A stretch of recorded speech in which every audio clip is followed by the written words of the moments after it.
नमस्कार दोस्तों, कहानी कास्ट ज़िंदगी की कहानियाँ में आप सभी का सादर स्वागत है। आज आप सुनने जा रहे हैं प्रसिद्ध कथाकार मुंशी प्रेमचंद की कहानी अलगे ओझा। कहानी सुना रही हैं इंदु कुमारी। तो चलिए दोस्तों, कहानी सुनते हैं अलगे ओझा। भोला महतो ने अपनी पहली स्त्री के मर जाने के बाद दूसरी सगाई की तो उसके लड़के रघु के लिए बुरे दिन आ गए। रघु की उम्र उस समय केवल 10 वर्ष की थी। चैन से गांव में गुल्ली डंडा खेलता फिरता था। माँ के आते ही चक्की में जूतना पड़ा। पन्ना रूपवती स्त्री थी और रूप और गर्भ में चोली दामन का नाता है। वह अपने हाथों से कोई काम न करती। गोबर रघु निकालता, बैलों को सानी रघु देता, रघु ही जूठे बर्तन मांजता। भोला की आंखें कुछ ऐसी फिरी कि उसे अब रघु में सब बुराइयां ही बुराइयां नजर आती। पन्ना की बातों को वह प्राचीन मर्यादा अनुसार आंखें बंद करके मान लेता था। रघु की शिकायतों की जरा परवाह न करता। नतीजा यह हुआ कि रघु ने शिकायत करना ही छोड़ दिया। किसके सामने रोए? बाप ही नहीं, सारा गांव उसका दुश्मन था। बड़ा जिद्दी लड़का है। पन्ना को तो कुछ समझता ही नहीं। बेचारी उसका दुलार करती है, खिलाती पिलाती है, यह उसी का फल है। दूसरी औरत होती तो निवाह न होता। वह तो कहो, पन्ना इतनी सीधी सादी है कि निवाह होता जाता है। सबल की शिकायतें सब सुनते हैं, निर्बल की फरियाद कोई भी नहीं सुनता। रघु का हृदय माँ की ओर से दिन दिन फटता जा रहा था। यहाँ तक कि 8 साल गुजर गए और एक दिन भोला के नाम भी मृत्यु का संदेश आ पहुँचा। पन्ना के 4 बच्चे थे, 3 बेटे और 1 बेटी। इतना बड़ा खर्च और कमाने वाला कोई नहीं। रघु अब क्यों बात पूछने लगा? यह मानी हुई बात थी। अपनी स्त्री लाएगा और अलग रहेगा। स्त्री आकर और भी आग लगाएगी। पन्ना को चारों ओर अंधेरा ही अंधेरा दिखाई देता था। पर कुछ भी हो, वह रघु की आश्रैत बनकर घर में ना रहेगी। जिस घर में उसने राज किया उसमें अब लौंडी ना बनेगी। जिस लौंडे को अपना गुलाम समझा उसका मुंह न ताकेगी। वह सुंदर थी, अवस्था अभी कुछ ऐसी ज़्यादा न थी। जवानी अपनी पूरी बहार पर थी। क्या वह कोई दूसरा घर नहीं कर सकती? यही न होगा, लोग हंसेंगे बला से। उसकी बिरादरी में क्या ऐसा होता नहीं? ब्राह्मण ठाकुर थोड़ी ही थी कि नाक कट जाएगी। यह तो उन्हीं ऊंची जातों में होता है कि घर में चाहे जो कुछ करो, बाहर पर्दा ढका रहे। वह तो संसार को दिखाकर दूसरा घर कर सकती है, फिर वह रघु की दबैल बनकर क्यों रहे? भोला को मरे 1 महीना गुजर चुका था। संध्या हो गई थी। पन्ना इसी चिंता में पड़ी हुई थी कि सहसा उसे ख्याल आया, लड़के घर में नहीं हैं। यह बैलों के लौटने की बेला है। कहीं कोई लड़का उनके नीचे ना आ जाए। अब द्वार पर कौन है जो उनकी देखभाल करेगा? रघु को मेरे लड़के फूटी आंखों नहीं भाते, कभी हंसकर नहीं बोलता। घर से बाहर निकली तो देखा रघु सामने झोपड़े में बैठा ऊँख की गड़ेरिया बना रहा है। लड़के उसे घेरे खड़े हैं और छोटी लड़की उसकी गर्दन में हाथ डाले उसकी पीठ पर सवार होने की चेष्टा कर रही है। पन्ना को अपनी आंखों पर विश्वास न आया। आज तो यह नई बात है। शायद दुनिया को दिखाता है कि मैं अपने भाइयों को कितना चाहता हूँ और मन में छुरी रखी हुई है। घात मिले तो जान ही ले ले। काला सांप है, काला सांप। कठोर स्वर में बोली, तुम सब के सब यहाँ क्या करते हो? घर में आओ, सांझ की बेला है, गोरू आते होंगे। रघु ने विनीत नेत्रों से देखकर कहा, मैं तो हूँ ही काकी, डर किस बात का है? बड़ा लड़का केदार बोला, काकी, रघु दादा ने हमारे लिए 2 गाड़ियाँ बना दी हैं। यह देख, एक पर हम और खुन्नू बैठेंगे, दूसरी पर लक्ष्मण और झुनिया। दादा दोनों गाड़ियाँ खींचेंगे। यह कहकर वह एक कोने से 2 छोटी छोटी गाड़ियाँ निकाल लाया। 4-4 पहिए लगे थे। बैठने के लिए तख्ते और रोक के लिए दोनों तरफ बाजू थे। पन्ना ने आश्चर्य से पूछा, ये गाड़ियाँ किसने बनाई? केदार ने चिढ़कर कहा, रघु दादा ने बनाई हैं, और किसने? भगत के घर से वसूला और रुखानी मांग लाए और चटपट बना दी। खूब दौड़ाती है काकी। बैठ खुन्नू, मैं खींचूं। खुन्नू गाड़ी में बैठ गया। केदार खींचने लगा। चर चर शोर हुआ, मानो गाड़ी भी इस खेल में लड़कों के साथ शरीक है। लक्ष्मण ने दूसरी गाड़ी में बैठकर कहा, दादा खींचो। रघु ने झुनिया को भी गाड़ी में बिठा दिया और गाड़ी खींचता हुआ दौड़ा। तीनों लड़के तालियां बजाने लगे। पन्ना चकित नेत्रों से यह दृश्य देख रही थी और सोच रही थी कि यह वही रघु है या कोई और। थोड़ी देर के बाद दोनों गाड़ियां लौटी। लड़के घर में जाकर इस यान यात्रा के अनुभव बयान करने लगे। कितने खुश थे, मानो हवाई जहाज पर बैठ के आए हों। खुन्नू ने कहा, काकी सब पेड़ दौड़ रहे थे। लक्ष्मण, और बछिया कैसे भागी? सबकी सब दौड़ी। केदार, काकी रघु दादा दोनों गाड़ियां एक साथ खींच ले जाते हैं। झुनिया सबसे छोटी थी, उसकी व्यंजना शक्ति उछल कूद और नेत्रों तक परिमित थी। तालियां बजा बजा कर नाच रही थी। खुन्नू, अब हमारे घर गाय भी आ जाएगी काकी। रघु दादा ने गिरधारी से कहा है कि हमें एक गाय ला दो। गिरधारी बोला, कल लाऊंगा। केदार, 3 सेर दूध देती है काकी, खूब दूध पिएंगे। इतने में रघु भी अंदर आ गया। पन्ना ने अवहेलना की दृष्टि से देखकर पूछा, क्यों रघु, तुमने गिरधारी से कोई गाय मांगी है? रघु ने क्षमा प्रार्थना के भाव से कहा, हाँ मांगी है। हाँ मांगी तो है, कल लावेगा। पन्ना, रुपये किसके घर से आएंगे, यह भी सोचा है? रघु, सब सोच लिया है काकी, मेरी यह मुहर नहीं है। इसके 25 रुपये मिल रहे हैं, 5 रुपये बछिया को मुजरा दे दूंगा, बस गाय अपनी हो जाएगी। पन्ना सन्नाटे में आ गई। अब उसका अविश्वासी मन भी रघु के प्रेम और सज्जनता को अस्वीकार न कर सका। बोली, मुहर को क्यों बेच देते हो? गाय की अभी कौन जल्दी है, हाथ में पैसे हो जाएं तो ले लेना। सूना सूना गला अच्छा ना लगेगा। इतने दिनों गाय नहीं रही तो क्या लड़के नहीं जिए? रघु दार्शनिक भाव से बोला, बच्चों के खाने पीने के ही दिन है काकी, इस उम्र में न खाया तो फिर क्या खाएंगे? मुहर पहनना मुझे अच्छा भी नहीं मालूम होता। लोग समझते होंगे कि बाप तो मर गया, इसे मुहर पहनने की सूझी है। भोला माँ तो गाय की चिंता ही में चल बसे। न रुपये आए और न गाय मिली, मजबूर थे। रघु ने यह समस्या कितनी सुगमता से हल कर दी। आज जीवन में पहली बार पन्ना को रघु पर विश्वास आया। बोली, जब गहना ही बेचना है तो अपनी मुहर क्यों बेचोगे, मेरी हंसुली ले लेना। रघु, नहीं काकी, वह तुम्हारे गले में बहुत अच्छी लगती है। मर्दों को क्या, मुहर पहने या ना पहने। पन्ना, चल, मैं बूढ़ी हुई, अब हंसुली पहनकर क्या करना है? तू अभी लड़का है, तेरा गला अच्छा न लगेगा। रघु मुस्करा कर बोला, तुम अभी से कैसे बूढ़ी हो गई, गांव में है कौन तुम्हारे बराबर? रघु की सरल आलोचना ने पन्ना को लज्जित कर दिया। उसके रूखे मुरझाए मुख पर प्रसन्नता की लाली दौड़ गई। 5 साल गुजर गए। रघु का सा मेहनती, ईमानदार, बात का धनी दूसरा किसान गांव में न था। पन्ना की इच्छा के बिना कोई काम न करता। उसकी उम्र अब 23 साल की हो गई थी। पन्ना बार बार कहती, भैया बहू को विदा करा लाओ, कब तक नैहर में पड़ी रहेगी? सब लोग मुझी को बदनाम करते हैं कि यही बहू को नहीं आने देती, मगर रघु टाल देता था। कहता कि अभी जल्दी क्या है। उसे अपनी स्त्री के रंग ढंग का कुछ परिचय दूसरों से मिल चुका था। ऐसी औरत को घर में लाकर वह अपनी शांति में बाधा नहीं डालना चाहता था। आखिर एक दिन पन्ना ने जिद करके कहा, तो तुम ना लाओगे? कह दिया कि अभी कोई जल्दी नहीं, तुम्हारे लिए जल्दी ना होगी, मेरे लिए तो जल्दी है, मैं आज आदमी भेजती हूँ। पछताओगी काकी, उसका मिजाज अच्छा नहीं है तुम्हारी बला से। जब मैं उससे बोलूँगी ही नहीं तो क्या हवा से लड़ेगी? रोटियाँ तो बना लेगी, मुझसे भीतर बाहर का सारा काम नहीं होता। मैं आज बुलाई लेती हूँ। बुलाना चाहती हो बुला लो, मगर फिर यह ना कहना कि यह मैं हरिया को ठीक नहीं करता, उसका गुलाम हो गया। ना कहूँगी, जाकर 2 साड़ियाँ और मिठाई ले आ। तीसरे दिन मुलिया मैके से आ गई। दरवाजे पर नगाड़े बजे, शहनाइयाँ की मधुर ध्वनि आकाश में गूंजने लगी। मुंह दिखावे की रस्म अदा हुई। वही इस मरुभूमि में निर्मल जलधारा थी। गेहुआ रंग था, बड़ी बड़ी नोकीली पलकें, कपोलों पर हल्की सुर्खी, आंखों में प्रबल आकर्षण। रघु उसे देखते ही मंत्र मुग्ध हो गया।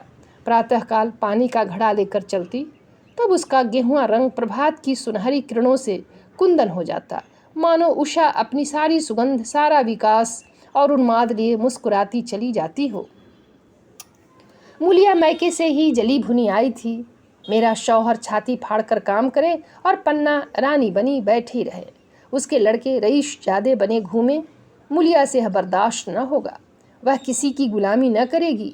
अपने लड़के तो अपने होते ही नहीं, भाई किसके होते हैं? जब तक पर नहीं निकलते हैं रघु को घेरे हुए हैं। ज्यों ही जरा सयाने हुए पर झाड़ कर निकल जाएंगे, बात भी नहीं पूछेंगे। एक दिन उसने रघु से कहा, तुम्हें इस तरह गुलामी करनी हो तो करो, मुझसे ना होगी। रघु, तो फिर क्या करूं? तू ही बता। लड़के तो अभी घर का काम करने लायक भी नहीं हैं। मूलिया, लड़के रावत के हैं, कुछ तुम्हारे नहीं हैं। यही पन्ना है जो तुम्हें दाने दाने को तरसाती थी। सब सुन चुकी हूँ। मैं लौड़ी बनकर ना रहूँगी। रुपये पैसे का मुझे हिसाब नहीं मिलता। न जाने तुम कहाँ लाते हो और वह क्या करती है। तुम समझते हो रुपये घर ही में तो हैं, मगर देख लेना तुम्हें जो एक फूटी कौड़ी भी मिले। रघु, रुपये पैसे तेरे हाथ में देने लगूं तो दुनिया क्या कहेगी, यह तो सोच। मूलिया, दुनिया जो चाहे कहे, दुनिया के हाथों बिकी नहीं हूँ। देख लेना भाड़ लीप कर हाथ काला ही रहेगा। फिर तुम अपने भाइयों के लिए मरो, मैं क्यों मरूं? रघु ने कुछ जवाब न दिया। उसे जिस बात का भय था वह इतनी जल्द सिर पर आ पड़ी। अब अगर उसने बहुत तत्थो थम्भो किया तो साल 6 महीने और काम चलेगा। बस आगे यह डोंगा चलता नजर नहीं आता। बकरे की माँ कब तक खैर मनाएगी? एक दिन पन्ना ने महुए का सुखावन डाला। बरसात शुरू हो गई थी। बखार में अनाज गीला हो रहा था। मूलिया से बोली, बहू जरा देखती रहना, मैं तालाब से नहा आऊँ। मूलिया ने लापरवाही से कहा, मुझे नींद आ रही है, तुम बैठ कर देखो। एक दिन ना नहाओगी तो क्या होगा? पन्ना ने साड़ी उतार कर रख दी, नहाने न गई। मूलिया का वार खाली गया। कई दिन के बाद एक शाम को पन्ना धान रोप कर लौटी। अंधेरा हो गया था। दिन भर की भूखी थी। आशा थी बहू ने रोटी बना रखी होगी, मगर देखा तो यहाँ चूल्हा ठंडा पड़ा हुआ था और बच्चे मारे भूख के तड़प रहे थे। पन्ना ने आहिस्ते से पूछा, आज अभी चूल्हा नहीं जला? केदार ने कहा, आज दोपहर को भी चूल्हा नहीं जला काकी, भाभी ने कुछ बनाया ही नहीं। पन्ना, तो तुम लोगों ने खाया क्या? केदार, कुछ नहीं, रात की रोटियां थीं, खुन्नू और लक्ष्मण ने खाई, मैंने सत्तू खा लिया। पन्ना, और बहू? केदार, वह पड़ी सो रही है, कुछ नहीं खाया। पन्ना ने उसी वक्त चूल्हा जलाया और खाना बनाने बैठ गई। आटा गूंथती थी और रोती थी। क्या नसीब है। दिन भर खेत में जली, घर आई तो चूल्हे के सामने जलना पड़ा। केदार का 14वां साल था। भाभी के रंग ढंग देखकर सारी स्थिति समझ रहा था। बोला, काकी भाभी अब तुम्हारे साथ रहना नहीं चाहती। पन्ना ने चौंक कर पूछा, क्या कुछ कहती थी? केदार, कहती कुछ नहीं थी, मगर है उसके मन में यही बात। फिर तुम क्यों नहीं उसे छोड़ देती? जैसे चाहे रहे, हमारा भी भगवान है। पन्ना ने दांतों से जीभ दबाकर कहा, चुप, मेरे सामने ऐसी बात भूल कर भी ना कहना। रघु तुम्हारा भाई नहीं, तुम्हारा बाप है।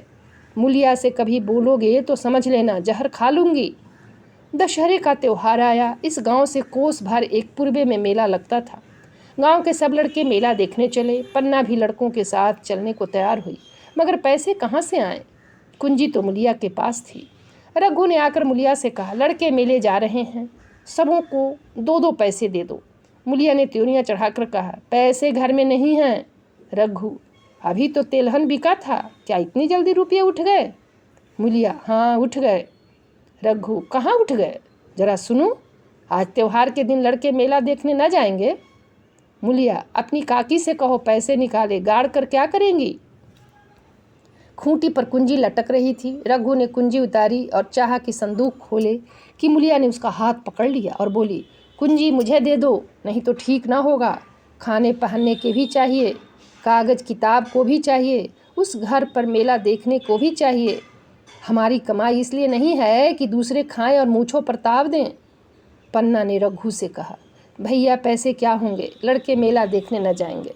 रघु ने झिड़क कर कहा, मेला देखने क्यों न जाएंगे? सारा गांव जा रहा है, हमारे ही लड़के न जाएंगे? यह कहकर रघु ने अपना हाथ छुड़ा लिया और पैसे निकाल कर लड़कों को दे दिए। मगर कुंजी जब मूलिया को देने लगा तब उसने उसे आंगन में फेंक दिया और मुंह लपेट कर लेट गई। लड़के मेला देखने न गए। इसके बाद 2 दिन गुजर गए। मुलिया ने कुछ नहीं खाया और पन्ना भी भूखी रही। रघु कभी इसे मनाता कभी उसे, पर न यह उठती न वह। आखिर रघु ने हैरान होकर मुलिया से पूछा, कुछ मुंह से तो कह, चाहती क्या है? मुलिया ने धरती को संबोधित करके कहा, मैं कुछ नहीं चाहती, मुझे मेरे घर पहुंचा दो। रघु, अच्छा उठ, बना खा, पहुंचा दूंगा। मुलिया ने रघु की ओर आंखें उठाई। रघु उसकी सूरत देखकर डर गया। वह माधुर्य, वह मोहकता, वह लावण्य गायब हो गया था। दांत निकल आए थे, आंखें फट गई थीं और नथुने फड़क रहे थे। अंगारे की सी लाल आंखों से देखकर बोली, अच्छा तो काकी ने यह सलाह दी है, यह मंत्र पढ़ाया है? तो यहाँ ऐसी कच्ची नहीं हूँ, तुम दोनों की छाती पर मूंग दलूंगी। हो किस फेर में? रघु, अच्छा तो मूंग ही दल लेना, कुछ खा पी लेगी तभी तो मूंग दल सकेगी। मुलिया, अब तो तभी मुंह में पानी डालूंगी जब घर अलग हो जाएगा, बहुत झेल चुकी, अब नहीं झेला जाता। रघु सन्नाटे में आ गया। 1 मिनट तक उसके मुंह से आवाज़ ही न निकली। अलग होने की उसने स्वप्न में भी कल्पना न की थी। उसने गांव में 2-4 परिवारों को अलग होते देखा था। वह खूब जानता था, रोटी के साथ लोगों के हृदय भी अलग हो जाते हैं, अपने हमेशा के लिए गैर हो जाते हैं, फिर उनमें वही नाता रह जाता है जो गांव के और आदमियों में। रघु ने मन में ठान लिया था कि इस विपत्ति को घर में न आने दूंगा, मगर होनहार के सामने उसकी एक न चली। आह, मेरे मुंह में कालिख लगेगी। दुनिया यही कहेगी कि बाप के मर जाने पर 10 साल भी एक में निवाह न हो सका, फिर किससे अलग हो जाऊं? जिनको गोद में खिलाया, जिनको बच्चों की तरह पाला, जिनके लिए तरह तरह के कष्ट झेले, उन्हीं से अलग हो जाऊं? अपने प्यारों को घर से निकाल बाहर करूं? उसका गला फंस गया। कांपते हुए स्वर में बोला, तू क्या चाहती है कि मैं अपने भाइयों से अलग हो जाऊं? भला सोच तो, कहीं मुंह दिखाने लायक रहूंगा? मुलिया, तो मेरा इन लोगों के साथ निवाह न होगा। रघु, तो तू अलग हो जा, मुझे अपने साथ क्यों घसीटती है? मुलिया, तो मुझे क्या तुम्हारे घर में मिठाई मिलती है? मेरे लिए क्या संसार में जगह नहीं है? रघु, तेरी जैसी मर्जी, जहाँ चाहे रह, मैं अपने घर वालों से अलग नहीं हो सकता। जिस दिन इस घर में 2 चूल्हे जलेंगे उस दिन मेरे कलेजे के 2 टुकड़े हो जाएंगे। मैं यह चोट नहीं सह सकता। तुझे जो तकलीफ हो वह मैं दूर कर सकता हूँ। माल असबाब की मालकीन तू है ही, अनाज पानी तेरे ही हाथ है। अब रह क्या गया है? अगर कुछ काम धंधा करना नहीं चाहती मत कर।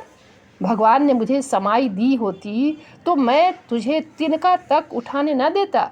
तेरे सुकुमार हाथ पांव मेहनत मजदूरी करने के लिए बनाए ही नहीं गए हैं, मगर क्या करूं, अपना कुछ बस ही नहीं है। फिर भी तेरा जो कोई काम करने का न चाहे मत कर, मगर मुझसे अलग होने का न कह, तेरे पैरों पड़ता हूँ। मुलिया ने सिर से आंचल खिसकाया और जरा समीप आकर बोली, मैं काम करने से नहीं डरती, न बैठे बैठे खाना चाहती हूँ, मगर मुझसे किसी की धौंस नहीं सही जाती। तुम्हारी ही काकी के घर का काम काज करती हैं तो अपने लिए करती हैं, अपने बाल बच्चों के लिए करती हैं, मुझ पर कुछ एहसान नहीं करती। फिर मुझ पर धौंस क्यों जमाती हैं? उन्हें अपने बच्चे प्यारे होंगे, मुझे तो तुम्हारा आसरा है। मैं अपनी आँखों से यह नहीं देख सकती कि सारा घर तो चैन करे, जरा जरा से बच्चे तो दूध पिए, और जिसके बल बूते पर गृहस्थी बनी हुई है वह मट्ठे को तरसे, कोई उसका पूछने वाला न हो। जरा अपना मुंह तो देखो, कैसी सूरत निकल आई है। औरों के तो 4 बरस में अपने पट्ठे तैयार हो जाएंगे, तुम तो 10 साल में खाट पर पड़ जाओगे। बैठ जाओ, खड़े क्यों हो? क्या मारकर भागोगे? मैं तुम्हें ज़बरदस्ती ना बांध लूँगी, या मालकीन का हुक्म नहीं है। सच कहूँ तुम बड़े कठकलेजी हो। मैं जानती ऐसे निर्मोहिये से पाला पड़ेगा तो इस घर में भूल से न आती, आती भी तो मन न लगाती, मगर अब तो मन तुमसे लग गया। घर भी जाऊँ तो मन यहाँ ही रहेगा, और तुम जो हो मेरी बात नहीं पूछते। मुलिया की ये रसीली बातें रघु पर कोई असर न डाल सकी। वह उसी रुखाई से बोला, मुलिया, मुझसे यह न होगा। अलग होने का ध्यान करते ही मेरा मन न जाने कैसा हो जाता है। यह चोट मुझसे न सही जाएगी। मुलिया ने परिहास करके कहा, तो चूड़ियाँ पहनकर अंदर बैठो ना, लाओ मैं मूछें लगा लूँ। मैं तो समझती थी कि तुम में भी कुछ कस बल है, अब देखती हूँ तो निरे मिट्टी के लोंदे हो। पन्ना दालान में खड़ी दोनों की बातचीत सुन रही थी, अब उससे न रहा गया। सामने आकर रघु से बोली, जब वह अलग होने पर तुली हुई है फिर तुम क्यों उसे ज़बरदस्ती मिलाए रखना चाहते हो? तुम उसे लेकर रहो, हमारे भगवान मालिक है। जब महतो मर गए थे और कहीं पत्ती की भी छाह न थी, जब उस वक्त भगवान ने निवाह दिया तो अब क्या डर? अब तो भगवान की दया से तीनों लड़के सयाने हो गए हैं, अब कोई चिंता नहीं। रघु ने आंसू भरी आंखों से पन्ना को देखकर कहा, काकी तू भी पागल हो गई है क्या? जानती नहीं, 2 रोटियां होते ही 2 मन हो जाते हैं। पन्ना, जब वह मानती ही नहीं तब तुम क्या करोगे? भगवान की मर्जी होगी तो कोई क्या करेगा? प्रारब्ध में जितने दिन एक साथ रहना लिखा था उतने दिन रहे, अब उसकी यही मर्जी है तो यही सही। तुमने मेरे बाल बच्चों के लिए जो कुछ किया वह भूल नहीं सकती। तुमने इनके सिर हाथ न रखा होता तो आज इनकी न जाने क्या गति होती। न जाने किसके द्वार पर ठोकरे खाते होते, न जाने कहाँ कहाँ भीख मांगते फिरते। तुम्हारा जस मरते दम तक गाऊंगी। अगर मेरी खाल तुम्हारी जूते बनाने के काम आए तो खुशी खुशी दे दूँ। चाहे तुमसे अलग हो जाऊं, पर जिस घड़ी पुकारोगे कुत्ते की तरह दौड़ी आऊंगी। यह भूल कर भी न सोचना कि तुमसे अलग होकर मैं तुम्हारा बुरा चेतूंगी। जिस दिन तुम्हारा अनभल मेरे मन में आएगा उसी दिन विष खाकर मर जाऊंगी। भगवान करे तुम दूधो नहाओ पूतो फलो, मरते दम तक यही असीम मेरे रोए रोए से निकलती रहेगी। और अगर लड़के भी अपने बाप के हैं तो मरते दम तक तुम्हारा पोस मानेंगे। यह कहकर पन्ना रोती हुई वहां से चली गई। रघु वहीं मूर्ति की तरह बैठा रहा। आसमान की ओर टकटकी लगी थी और आंखों से आंसू बह रहे थे। पन्ना की बातें सुनकर मुलिया समझ गई कि अपने पौ 12 हैं। चटपट उठी, घर में झाड़ू लगाई, चूल्हा जलाया और कुएं से पानी लाने चली। उसकी टेक पूरी हो गई थी। गांव में स्त्रियों के 2 दल होते हैं, एक बहुओं का, दूसरा सासों का। बहुएं सलाह और सहानुभूति के लिए अपने दल में जाती हैं, सासें अपने में। दोनों की पंचायतें अलग अलग होती हैं। मुलिया को कुएं पर 2-3 बहुएं मिल गई। एक से पूछा, आज तो तुम्हारी बुढ़िया बहुत रोध हो रही थी। मुलिया ने विजय के गर्व से कहा, इतने दिनों से घर की मालकिन बनी हुई हैं, राजपाट छोड़ते किसे अच्छा लगता है? बहन, मैं उनका बुरा नहीं चाहती, लेकिन एक आदमी की कमाई में कहाँ तक बरकत होगी? मेरे भी तो यही खाने पीने पहनने ओढ़ने के दिन हैं। अभी उनके पीछे मरो, फिर बाल बच्चे हो जाए उनके पीछे मरो, सारी जिंदगी रोते ही कट जाए। एक बहू, बुढ़िया यही चाहती है कि यह सब जन्म भर लौड़ी बने रहें, मोटा झोटा खाएं और पड़ी रहें। दूसरी बहू, किस भरोसे पर कोई मरे? अपने लड़के तो बात नहीं पूछे, पराए लड़कों का क्या भरोसा? कल इनके हाथ पैर हो जाएंगे फिर कौन पूछता है? अपनी अपनी मेहरियां का मुंह देखेंगे। पहले ही से फटकार देना अच्छा है, फिर तो कोई कलंक ना होगा। मुलिया पानी लेकर गई, खाना बनाया और रघु से बोली, जाओ नहाओ, रोटी तैयार है। रघु ने मानो सुना ही नहीं, सिर पर हाथ रखकर द्वार की तरफ ताकता रहा। मुलिया, क्या कहती हूँ, कुछ सुनाई देता है? रोटी तैयार है, जाओ नहाओ। रघु, सुन तो रहा हूँ, क्या बहरा हूँ? रोटी तैयार है तो जाकर खा ले, मुझे भूख नहीं है। मुलिया ने फिर नहीं कहा, जाकर चूल्हा बुझा दिया, रोटियां उठाकर छीके पर रख दी और मुंह ढक कर लेट रही। जरा देर में पन्ना आकर बोली, खाना तैयार है, नहा धोकर खा लो, बहू भी भूखी होगी। रघु ने झुंझलाकर कहा, काकी तू घर में रहने देगी कि मुंह में कालिख लगाकर कहीं निकल जाऊं? खाना तो खाना ही है, आज न खाऊंगा कल खाऊंगा, लेकिन अभी मुझसे न खाया जाएगा। केदार क्या अभी मदरसे से नहीं आया? पन्ना, अभी तो नहीं आया, आता ही होगा। पन्ना समझ गई कि जब तक वह खाना बनाकर लड़कों को न खिलाएगी और खुद न खाएगी, रघु न खाएगा। इतना ही नहीं, उसे रघु से लड़ाई करनी पड़ेगी, उसे जली कटी सुनानी पड़ेगी, उसे यह दिखाना पड़ेगा कि मैं ही उससे अलग होना चाहती हूँ, नहीं तो वह इसी चिंता में घुल घुल कर प्राण दे देगा।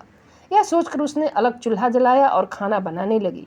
इतने में केदार और खुन्नू मदरसे से आ गए। पन्ना ने कहा, आओ बेटा खा लो, रोटी तैयार है। केदार ने पूछा, भैया को भी बुला लूँ ना? पन्ना, तुम खा कर आकर खा लो, उसकी रोटी बहू ने अलग बनाई है। खुन्नू, जाकर भैया से पूछना आओ। पन्ना, जब उनका जी चाहेगा खाएंगे, तू बैठकर खा, तुझे इन बातों से क्या मतलब? जिसका जी चाहेगा खाएगा, जिसका जी न चाहेगा न खाएगा। जब वह और उसकी बीवी अलग रहने पर तुले हैं तो कौन मनाए? केदार, तो क्यों अम्मा जी, क्या हम अलग घर में रहेंगे? पन्ना, उनका जी चाहे एक घर में रहें, जी चाहे आंगन में दीवार डाल लें। खुन्नू ने दरवाजे पर आकर झांका। सामने भूस की झोपड़ी थी, वहीं खाट पर पड़ा रघु नारियल पी रहा था। खुन्नू, भैया तो अभी नारियल लिए बैठे हैं। पन्ना, जब जी चाहेगा खाएंगे। केदार, भैया ने भाभी को डांटा नहीं। मुलिया अपनी कोठरी में पड़ी सुन रही थी, बाहर आकर बोली, भैया ने तो नहीं डांटा, अब तुम आकर डांटो। केदार के चेहरे का रंग उड़ गया, फिर जवान न खोली। तीनों लड़कों ने खाना खाया और बाहर निकले। लू चलने लगी थी। आम के बाग में गांव के लड़के लड़कियां हवा से गिरे हुए आम चुन रहे थे। केदार ने कहा, आज हम भी आम चुनने चले, खूब आम गिर रहे हैं। खुन्नू, दादा जो बैठे हैं। लक्ष्मण, मैं न जाऊंगा, दादा घुड़केंगे। केदार, वह तो अब अलग हो गए। लक्ष्मण, तो अब हमको कोई मारेगा तब भी दादा ना बोलेंगे। केदार, वाह, तब क्यों ना बोलेंगे। रघु ने तीनों लड़कों को दरवाजे पर खड़े देखा, पर कुछ बोला नहीं। पहले तो वह घर के बाहर निकलते ही उन्हें डांट बैठता था, पर आज वह मूर्ति के समान निश्चल बैठा रहा। अब लड़कों को कुछ साहस हुआ। कुछ दूर और आगे बढ़े। रघु अब भी न बोला। कैसे बोले? वह सोच रहा था। काकी ने लड़कों को खिला पिला दिया, मुझसे पूछा तक नहीं। क्या उसकी आंखों पर भी पर्दा पड़ गया है? अगर मैंने लड़कों को पुकारा और वह न आए तो मैं उनको मार पीट तो न सकूंगा। लू में सब मारे मारे फिरेंगे, कहीं बीमार न पड़ जाएं। उसका दिल महसूस कर रह जाता था, लेकिन मुंह से कुछ न कह सकता था। लड़कों ने देखा कि यह बिल्कुल नहीं बोलते, तो निर्भय होकर चल पड़े। सहसा मुलिया ने आकर कहा, अब तो उठोगे कि अब भी नहीं? जिनके नाम पर फाका कर रहे हो, उन्होंने मज़े से लड़कों को खिलाया और आप खाया, अब आराम से सो रही हैं। मोर पिया बात ना पूछे, मोर सुहागिन नाव। एक बार भी तो मुंह से न फूटा कि चलो भैया खा लो। रघु को इस समय मर्मांतक पीड़ा हो रही थी। मुलिया के इन कठोर शब्दों ने घाव पर नमक छिड़क दिया। दुखित नेत्रों से देखकर बोला, तेरी जो मर्जी थी वही तो हुआ, अब जा ढोल बजा। मुलिया, नहीं, तुम्हारे लिए थाली परोसे बैठी हैं। रघु, मुझे चिढ़ा मत, तेरे पीछे मैं भी बदनाम हो रहा हूँ। जब तू किसी की होकर नहीं रहना चाहती तो दूसरी क्या गरज है जो तेरी खुशामद करे? जाकर काकी से पूछ, लड़के आम चुनने गए हैं, उन्हें पकड़ लाऊं? मुलिया अंगूठा दिखाकर बोली, यह जाता है, तुम्हें 100 बार गरज हो जाकर पूछो। इतने में पन्ना भी भीतर से निकल आई। रघु ने पूछा, लड़के बगीचे में चले गए काकी, लू चल रही है। पन्ना, अब कौन 75 है? बगीचे में जाएं, पेड़ पर चढ़े, पानी में डूबे, मैं अकेली क्या क्या करूं? रघु, जाकर पकड़ लाऊं? पन्ना, जब तुम्हें अपने मन से नहीं जाना है तो फिर मैं जाने को क्यों कहूं? तुम्हें रोकना होता तो रोक न देते, तुम्हारे सामने ही तो गए होंगे। पन्ना की बात पूरी भी ना हुई थी कि रघु ने नारियल कोने में रख दिया और बाग की तरफ चला। रघु लड़कों को लेकर बाग से लौटा तो देखा मुलिया अभी तक झोंपड़े में खड़ी है। बोला, तू जाकर खा क्यों नहीं लेती? मुझे तो इस बेला भूख नहीं है। मुलिया ऐंठ कर बोली, हाँ, भूख क्यों लगेगी? भाइयों ने खाया, वह तुम्हारे पेट में पहुंच ही गया होगा। रघु ने दांत पीस कर कहा, मुझे जला मत मुलिया, नहीं अच्छा ना होगा।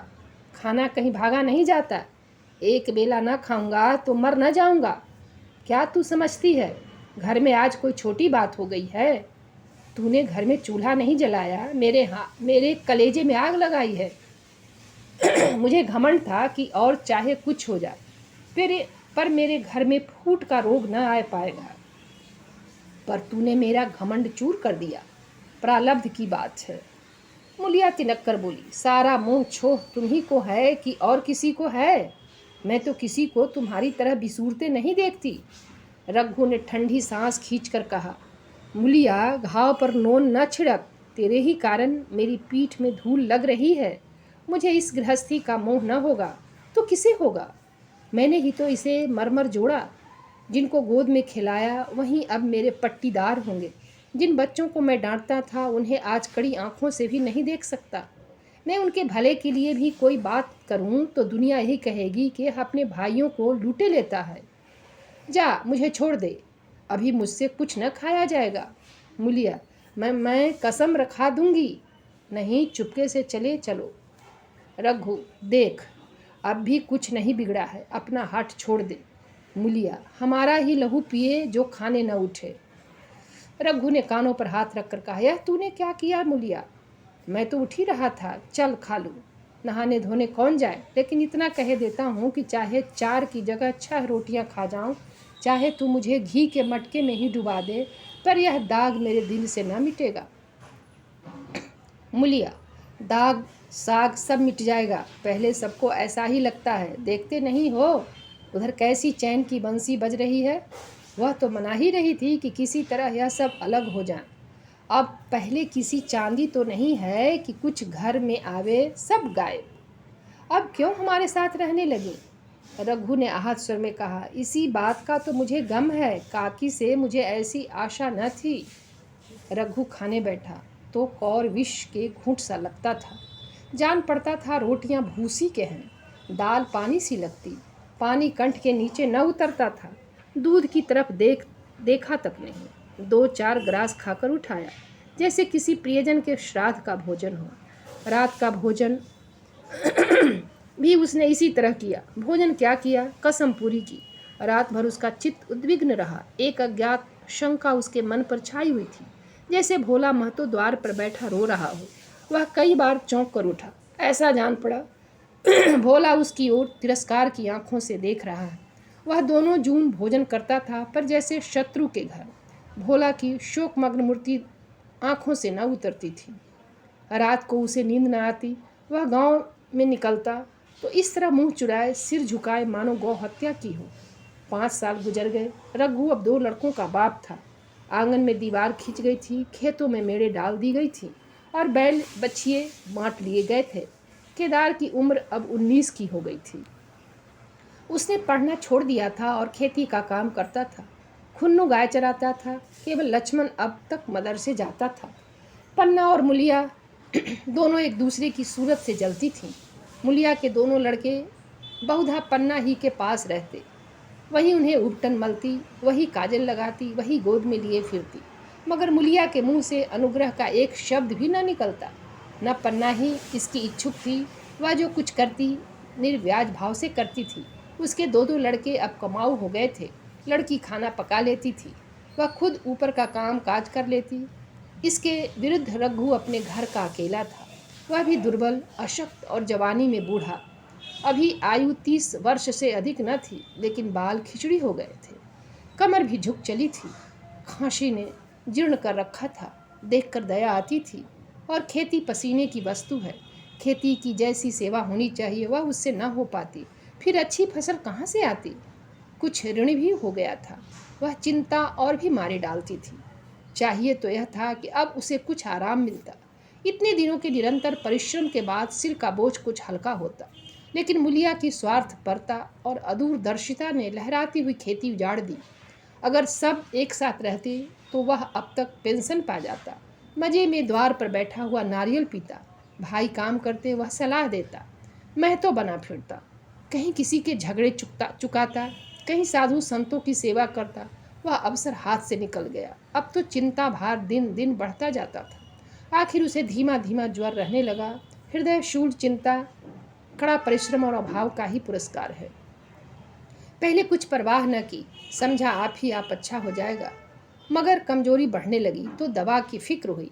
जिसने जो बता दिया खा लिया। डॉक्टरों और वैद्यों के पास जाने की सामर्थ्य कहाँ, और सामर्थ्य भी होती तो रुपये खर्च कर देने के सिवा और नतीजा ही क्या था।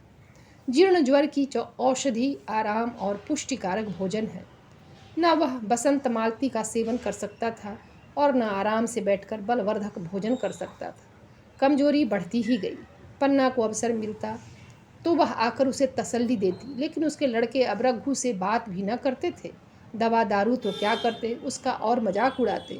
भैया समझते थे कि हम लोगों से अलग होकर सोने और ईंट रख लेंगे। भाभी भी समझती थी सोने से लज जाऊंगी। अब देखें कौन पूछता है। सिसक सिसक कर ना मरे तो कह देना। बहुत हाय हाय भी अच्छी नहीं होती। आदमी उतना काम करे जितना हो सके, यह नहीं कि रुपये के लिए जान दे दे। पन्ना कहती, रघु बेचारे का कौन दोष है। केदार कहता, चल मैं खूब समझता हूँ। भैया की जगह मैं होता तो डंडे से बात करता। मजाक थी कि औरत यूँ जिद करती।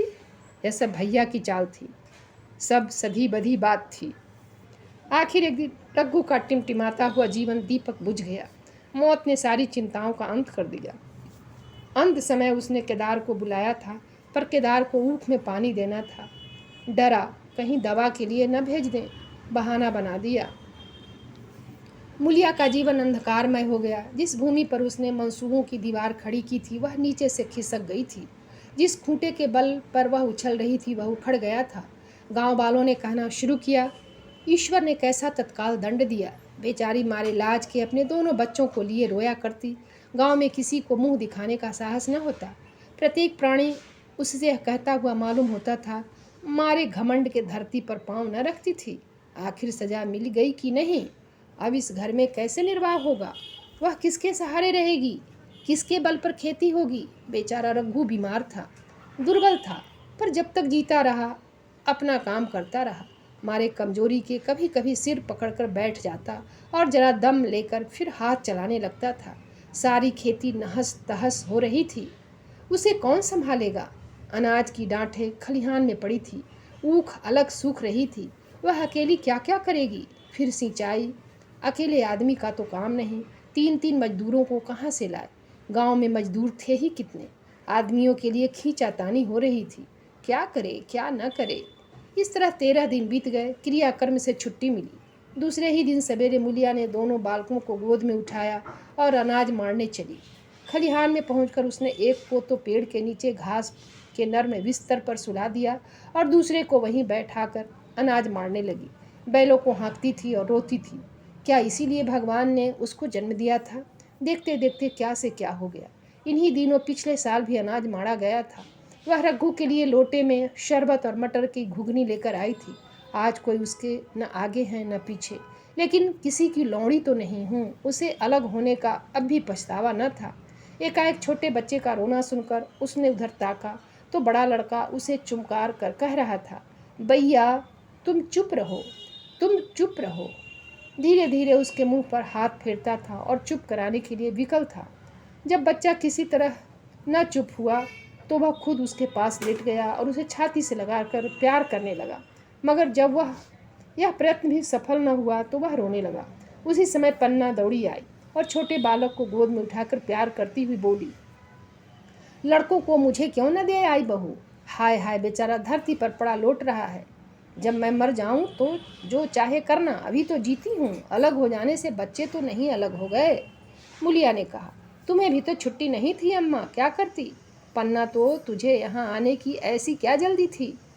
डांठ मार न जाती। 3-3 लड़के तो हैं और किस दिन काम आएंगे? केदार तो कल ही मारने को कह रहा था, पर मैंने कहा पहले ऊख में पानी दे लो, फिर आज मारना।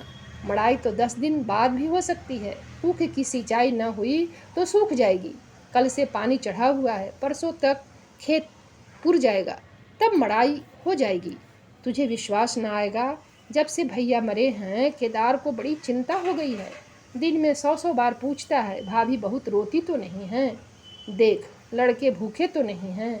कोई लड़का रोता है तो दौड़ा आता है। देख अम्मा क्या हुआ, बच्चा क्यों रोता है? कल रोकर बोला, अम्मा मैं जानता कि भैया इतनी जल्दी चले जाएंगे तो उनकी कुछ सेवा कर लेता। कहाँ जगाए जगाए उठता था। अब देखती हो पहर रात से उठकर काम में लग जाता है। खुन्नू कल जरा सा बोला, पहले हम अपनी ऊख में पानी दे लेंगे, तब भैया की ऊख में देंगे। इस पर केदार ने ऐसा डांटा कि खुन्नू के मुंह से फिर बात न निकली। बोला, कैसी तुम्हारी और कैसी हमारी ऊख? भैया ने जिला न लिया होता तो आज या तो मर गए होते या कहीं भीख मांगते होते।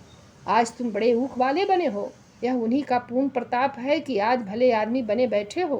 परसों रोटी खाने को बुलाने गई तो मड़ैया में बैठा रो रहा था। पूछा क्यों रोता है? तो बोला, अम्मा भैया इसी अलगोजा के दुख से मर गए। नहीं अभी उनकी उम्र ही क्या थी, यह उस वक्त न सूझा। नहीं उनसे क्यों बिगाड़ करते? यह कहकर पन्ना ने मुलिया की ओर संकेतपूर्ण दृष्टि से देखकर कहा, तुम्हें वह अलग न रहने देगा। बहू कहता है, भैया हमारे लिए मर गए तो हम भी उनके बाल बच्चों के लिए मर जाएंगे। मुलिया की आंखों से आंसू जारी थे। पन्ना की बातों में आज सच्ची वेदना, सच्ची सांत्वना, सच्ची चिंता भरी हुई थी। मुलिया का मन कभी उसकी ओर इतना आकर्षित न हुआ था। जिनसे उसे व्यंग्य और प्रतिकार का भय था, वे इतने दयालु, इतने शुभेच्छु हो गए थे। आज पहली बार उसे अपनी स्वार्थपरता पर लज्जा आई। पहली बार आत्मा ने अलगे उझे पर धिक्कारा। इस घटना को हुए 5 साल गुजर गए। पन्ना आज बूढ़ी हो गई है। केदार घर का मालिक है, मुलिया घर की मालकिन है। खुन्नू और लक्ष्मण के विवाह हो चुके हैं, मगर केदार अभी तक कंवारा है। कहता है मैं विवाह न करूँगा। कई जगहों से बातचीत हुई, कई सगाइयाँ आई, पर उसने हामी न भरी। पन्ना ने कंपे लगाए, जाल फैलाए, पर वह न फंसा। कहता औरतों से कौन सुख। मेहरिया घर में आई और आदमी का मिजाज बदला। फिर जो कुछ है वह मेहरिया है। माँ बाप, भाई बंधु सब पर आए हैं। जब भैया जैसे आदमी का मिजाज बदल गया तो फिर दूसरों की क्या गिनती। 2 लड़के भगवान के दिए हैं, और क्या चाहिए। बिना ब्याह किए 2 बेटे मिल गए, इससे बढ़कर और क्या होगा। जिसे अपना समझो वह अपना है, जिसे गैर समझो वह गैर है। एक दिन पन्ना ने कहा, तेरा वंश कैसे चलेगा। केदार, मेरा वंश तो चल रहा है। दोनों लड़कों को अपना ही समझता हूँ। पन्ना, समझने ही पर है तो तू मुलिया को भी अपनी मेहरिया समझता होगा। केदार ने झेपते हुए कहा, तुम तो गाली देती हो अम्मा। पन्ना, गाली कैसी, तेरी भाभी ही तो है। केदार, मेरे जैसे लठ गंवार को वह क्यों पूछने लगी। पन्ना, तू करने को कह तो मैं उससे पूछूं। केदार, नहीं मेरी अम्मा, कहीं रोने गाने न लगे। पन्ना, तेरा मन हो तो मैं बातों बातों में उसके मन की थाह लूँ। केदार, मैं नहीं जानता, जो चाहे कर। पन्ना, केदार के मन की बात समझ गई। लड़के का दिल मुलिया पर आया हुआ है, पर संकोच और भय के मारे कुछ नहीं कहता। उसी दिन उसने मुलिया से कहा, क्या करूं बहू, मन की लालसा मन में ही रह जाती है। केदार का घर भी बस जाता तो मैं निश्चिंत हो जाती। मुलिया, वह तो करने को ही नहीं कहते। पन्ना, कहता है ऐसी औरत मिले जो घर में मेल से रहे तो कर लूँ। मुलिया, ऐसी औरत कहाँ मिलेगी, कहीं ढूंढो। पन्ना, मैंने तो ढूंढ लिया है। मुलिया, सच, किस गांव की है। पन्ना, अभी न बताऊंगी। मुदा यह जानती हूँ कि उससे केदार की सगाई हो जाए तो घर बन जाए और केदार की जिंदगी भी सुफल हो जाए। न जाने लड़की मानेगी कि नहीं। मुलिया, मानेगी क्यों नहीं अम्मा, ऐसा सुंदर कमाऊ सुशील वर और कहाँ मिल जाता है। उस जन्म का कोई साधु महात्मा है नहीं। नहीं तो लड़ाई झगड़े के डर से कौन बिन ब्याह रहता है। कहाँ रहती है, मैं जाकर उसे मना लाऊंगी। पन्ना, तू चाहे तो उसे मना ले, तेरे ही ऊपर है। मुलिया, मैं आज ही चली जाऊंगी अम्मा, उसके पैरों पड़कर मना लाऊंगी। पन्ना, बता दूं, वह तू ही है। मुलिया ले जाकर बोली, तुम तो अम्मा जी गाली देती हो। पन्ना, गाली कैसी, देवर ही तो है। मुलिया, मुझ जैसी बुढ़िया को वह क्यों पूछेंगे। पन्ना, वह तुझी पर दांत लगाए बैठा है, तेरे सिवा कोई और उसे भाती ही नहीं। डर के मारे कहता नहीं, पर उसके मन की बात मैं जानती हूँ। वैधव्य के शोक से मुरझाया हुआ मुलिया का पीत बदन कमल की भांति अरुण हो उठा। 10 वर्षों में जो कुछ खोया था वह इसी एक क्षण में मानो ब्याज के साथ मिल गया। वही लावण्य, वही विकास, वही आकर्षण, वही लोच। तो दोस्तों, कहानी समाप्त हुई। धन्यवाद।